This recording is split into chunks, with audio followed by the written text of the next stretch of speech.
And I'm grateful that new members will be able to look to you as they begin the great privilege of serving their constituents in this House. And may I too welcome each and every one of the new members. अपने या अपने family के लिए घर खरीद सकते हैं या रेंट आउट भी वन कर सकते हैं। के लिए ये सारे रूल्स फ़ौरन ही चेंज करना इतना आसान नहीं होता। देखिए, अगर आपने कोई का टाइम मैनेजमेंट मैट्रिक्स पढ़ा हो तो उसके फर्स्ट क्वाड्रेंट में आता है कि आपने सबसे पहले अर्जेंट एंड इम्पोर्टेंट टास्क करना है। सेम अप्लाइज फॉर कीयर स्टारमर जो कि यूके के प्राइम मिनिस्टर है, वो भी यही अब कर रहे हैं। जो उनकी प्रायोरिटीज़ है और जो चीज़ें उन्होंने सबसे पहले करनी है, उन्होंने जो पार्लियामेंट का पहला स्पीच था, पहला डिबेट था, उसमें ऑलरेडी उन्होंने 6 पॉइंट्स का कहा है कि वो इन 6 पॉइंट्स पे अब फ़ौरन काम शुरू करेंगे, बल्कि उन्होंने काम ऑलरेडी शुरू किया हुआ है। तो ज़ाहिर सी बात है, जिस भी कंट्री का कोई भी प्राइम मिनिस्टर हो, उनके लिए प्रायोरिटी सबसे पहले अपनी कंट्री और अपने कंट्री के मेन मसाइल ही होते हैं। जैसे अब इंडिया का prime minister Narendra Modi select हुआ, तो वो नेपाल और भूटान के इश्यूज़ बाद में देखेगा। सबसे पहले जो इंडिया के मेन इश्यूज़ है उन्हीं पे फोकस करेगा और उसी पे कोशिश होगी उसकी कि वो मसाइल जल्द से जल्द सॉर्ट आउट करें। इसी तरह प्राइम मिनिस्टर कीयर स्टारमर भी है।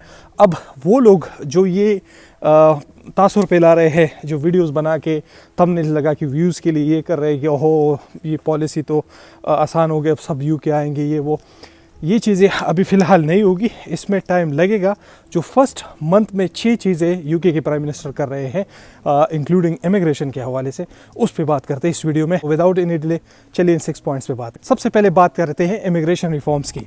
कीयर स्टारमर को क्लियरली पता है कि यूके में नेट इमिग्रेशन ज़्यादा हो गई है।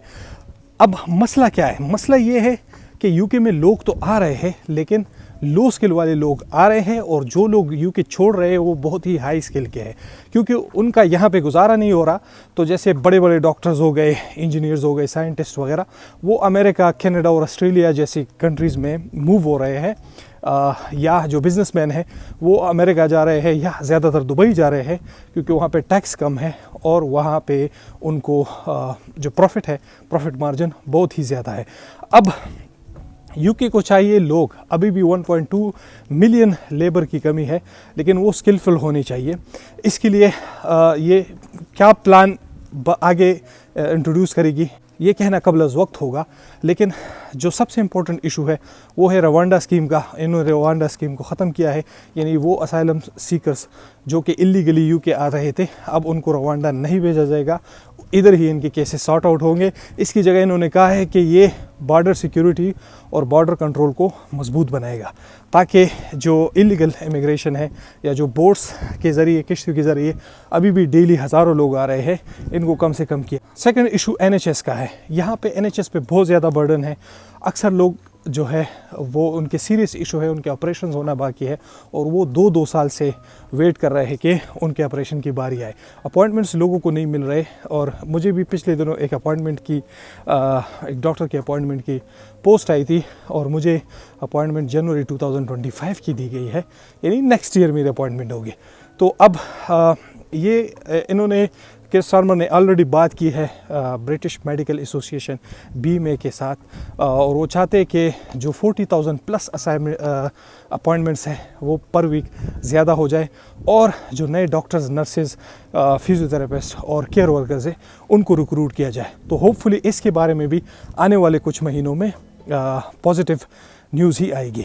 नेक्स्ट रिफॉर्म करेंगे प्रिजन्स के हवाले से। यहाँ के प्रिजन्स जो है ऑलरेडी ओवर क्राउडेड है और तमाम फुल कैपेसिटी पे चल रहे हैं, बल्कि ज़्यादा ओवर क्राउडेड है। तो इसके लिए भी ये प्लान कर रहे हैं कि न सिर्फ ये कि इनके जो रिफॉर्म्स है वो लाया जाए, बल्कि नए प्रिजन्स भी बनाए जाए, क्योंकि यहाँ पे जाहिर सी बात ही हो, अगर आप प्रिजन में भी हो तो आपके हेल्थ का और आपके जो बुनियादी इंसानी हुकूक है उनका ख्याल रखा जाता है। तो इनकी ये प्रायोरिटी भी है कि फर्स्ट मंथ में ही कुछ ऐसा करे कि प्रिजन्स की सूरत हाल बेहतर हो जाए। नंबर 4 रिफॉर्म वो जो फ़ौरन और अर्जेंट करेंगे वो है हाउस प्लानिंग की। यहाँ पे हाउसेस की बहुत ज़्यादा कमी है। 1990s से बल्कि 80s से ये क्राइसिस चलता आ रहा है, और चूँकि नेट इमिग्रेशन हर साल ज़्यादा से ज़्यादा हो रही है, इसलिए यहाँ चूँकि हाउसेस कम है तो इसका मसला ये है कि रेंट के प्राइसेस बहुत ही ज़्यादा है और लोग नया हाउस बाय नहीं कर सकते, क्योंकि जब भी यहाँ पे लोग कोशिश करते कि एक अपना घर ख़रीदे तो मॉर्गेज के प्राइसेस बहुत ही ज़्यादा है। और जाहिर सी बात है कि सप्लाई एंड डिमांड की बात है, अगर किसी चीज़ की सप्लाई कम होगी तो उसकी डिमांड हाई होगी और प्राइस भी इंक्रीज़ होगा। बेसिक इकनॉमिक्स है। तो ये कोशिश कर रहे हैं कि 1.5 मिलियन यानी 15 लाख नए घर बनाए, ताकि ना सिर्फ ये कि वो लोग जो चाहते कि अपना घर ले, चूँकि मसला क्या है, मसला ये कि बहुत ज़्यादा लोग जो है वो अपना घर लेना चाहते हैं, लेकिन बहुत ज़्यादा प्राइसेस की वजह से वो अपना घर नहीं ले रहे, जिसकी वजह से वो रेंट्स पे रह रहे घरों पे, और इसकी वजह से रेंट की प्राइसेस भी बढ़ रही है। तो अगर नए घर बनाए जाएंगे तो ना सिर्फ ये कि हम जैसे या आने वाले जो लोग हैं जो वर्क वीज़ा पे या यहाँ पे फिर स्टूडेंट वीज़ा पे आके वर्क वीज़ा पे स्विच हो जाए, तो वो 1-2 साल के अंदर कुछ पैसे जमा करके मॉर्गेज पे अपने या अपने फैमिली के लिए घर ख़रीद सकते हैं या रेंट आउट भी इवन कर सकते हैं। इनके लिए फिर ये बहुत ज़्यादा आसानी होगी और हमें इससे फ्यूचर में बहुत ज़्यादा फ़ायदा होगा।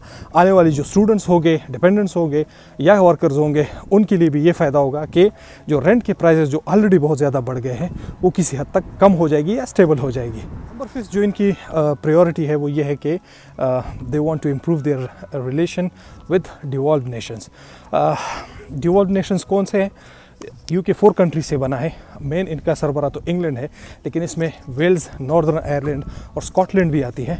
और जो क्राइसिस, जो सिचुएशन है, इसकी वजह से ये जो बाकी नेशंस है इनमें भी बहुत ज़्यादा बेचैनी पाई जाती है। तो वो कोशिश करते हैं कि दोबारा इनके साथ रिलेशन अच्छे हो जाए, इनको एक प्लेटफॉर्म पे लाया जाए और जो इनके प्रॉब्लम्स हैं उनको सॉर्ट आउट किया जाए। जैसे वेल्स में NHS का इशू बहुत ही ज़्यादा अलार्मिंग सिचुएशन तक बढ़ गया है। इसके साथ साथ नॉर्दर्न आयरलैंड में जो है वो ट्रेड्स का इशू है, बॉर्डर्स पे जो ट्रेड्स हो रहे हैं यूरोप यूनियन के साथ, क्योंकि नॉर्दर्न आयरलैंड और रिपब्लिक ऑफ आयरलैंड के बॉर्डर्स टच है और रिपब्लिक ऑफ आयरलैंड जो है वो यूरोप यूनियन में आता है। तो वहाँ से जो ट्रेड होता है उसमें बहुत ज़्यादा मसाइल आ रहे हैं, कॉम्प्लिकेशंस आ रही है, क्योंकि नॉर्दर्न आयरलैंड जो है वो UK का पार्ट है। तो इसलिए जो टैरिफ है, जो ट्रेड फ्रैक्शन है, वो नॉर्दर्न आयरलैंड पे बहुत ज़्यादा पड़ रहा है। तो कीयर स्टारमर की ये भी कोशिश है कि ये मसाइल भी जल्द से जल्द सॉर्ट आउट हो जाए।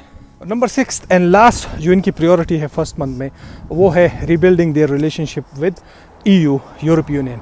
ये यूरोप यूनियन के साथ अपने ताल्लुकात बेहतर करना चाहती है। जैसे हम सबको पता है कि ब्रेक्जिट के बाद यूरोप यूनियन के साथ इनके ताल्लुकात दिन ब दिन ख़राब हो रहे हैं इन अ सेंस के वो पहले जैसे ताल्लुकात नहीं रहे। तो अब इनकी कोशिश होगी कि इकोनॉमिक डेवलपमेंट की जाए, इनके साथ इकोनॉमिक कोऑपरेशन की जाए।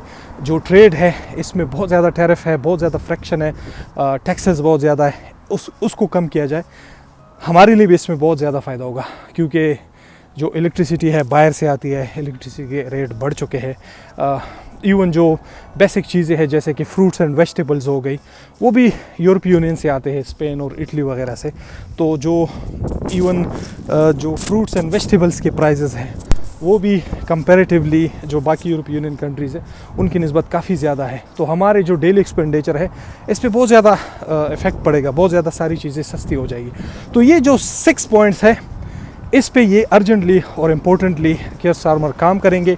जो इमिग्रेशन की पॉलिसीज़ है बाद में, जैसे डिपेंडेंट वीज़ास को अलाउ किया जाएगा या नहीं, और जो थ्रेशहोल्ड है सैलरी का वो दोबारा से कम होगा या नहीं, ऐसा कुछ नहीं होता। जितने भी थोड़ी बहुत आपकी पॉलिटिक्स के हवाले से, इकोनॉमिक पॉलिसीज़ के हवाले से थोड़ी बहुत नॉलेज होगी तो आपको पता होगा कि कोई भी जो एक नई गवर्नमेंट आती है उनके लिए ये सारे रूल्स फ़ौरन ही चेंज करना इतना आसान नहीं ये है कि चूँकि ये कंजर्वेटिव पार्टी नहीं है, ये लेफ़्ट पार्टी है, लेबर पार्टी है। तो ये क्या करेगी कि कुछ ना कुछ जो इमिग्रेशन है उसको थोड़ा इजी करेंगी। जो रिस्ट्रिक्शंस है वो इतने ज़्यादा स्ट्रिक्ट नहीं होंगे जितने के कंजर्वेटिव करने वाले थे। ये स्ट्रिक्टनेस तो अभी बहुत ज़्यादा कम है। कंजर्वेटिव पार्टी तो ऋषि सुनक साहब तो और भी रिस्ट्रिक्शंस डाल रहे थे, लेकिन अब उसकी गवर्नमेंट चली गई है, तो आई होप कि ऐसा नहीं होगा। एंड जो बाकी चीज़ें हैं जैसे कि डिपेंडेंट वीज़ा वगैरह है ये अभी बंद हुए हैं, लेकिन आने वाले वक्तों में शायद ये दोबारा से किसी तरीके से खुल जाए। तो आई होप ये वीडियो पसंद आई होगी। फैक्ट्स बेस्ड वीडियो है, ज़्यादातर पॉजिटिविटी, आप लोगों को पॉजिटिव चीज़ें सुनने की आदत है, इसलिए जाहिर सी बात है कि वो लोग जो फेक न्यूज़ देते हैं, जो बकवास करते हैं, और झूठ फैलाते हैं ताकि सिर्फ व्यूज़ हासिल कर सके और सब्सक्राइबर्स। उनकी तरह मैं नहीं करता, इसलिए मेरे सब्सक्राइबर्स कम हैं। जो मेरे व्यूअर्स हैं वो भी 80% नॉन सब्सक्राइबर्स हैं। तो प्लीज़ चैनल को ज़रूर सब्सक्राइब करें और इसी तरह के लेटेस्ट अपडेट्स के लिए इस चैनल के साथ जुड़ी रहिए, बेल आइकन प्रेस करें। और कोई भी क्वेश्चन आप मुझे कमेंट कर सकते हैं, मैं हर कमेंट का रिप्लाई देता हूँ। और बाकी जो अगर कोई पर्सनल क्वेश्चन हो आप मुझे इंस्टाग्राम पे फॉलो करके मैसेज कर सकते हैं। And I will see in the next video. Allah हाफिज़।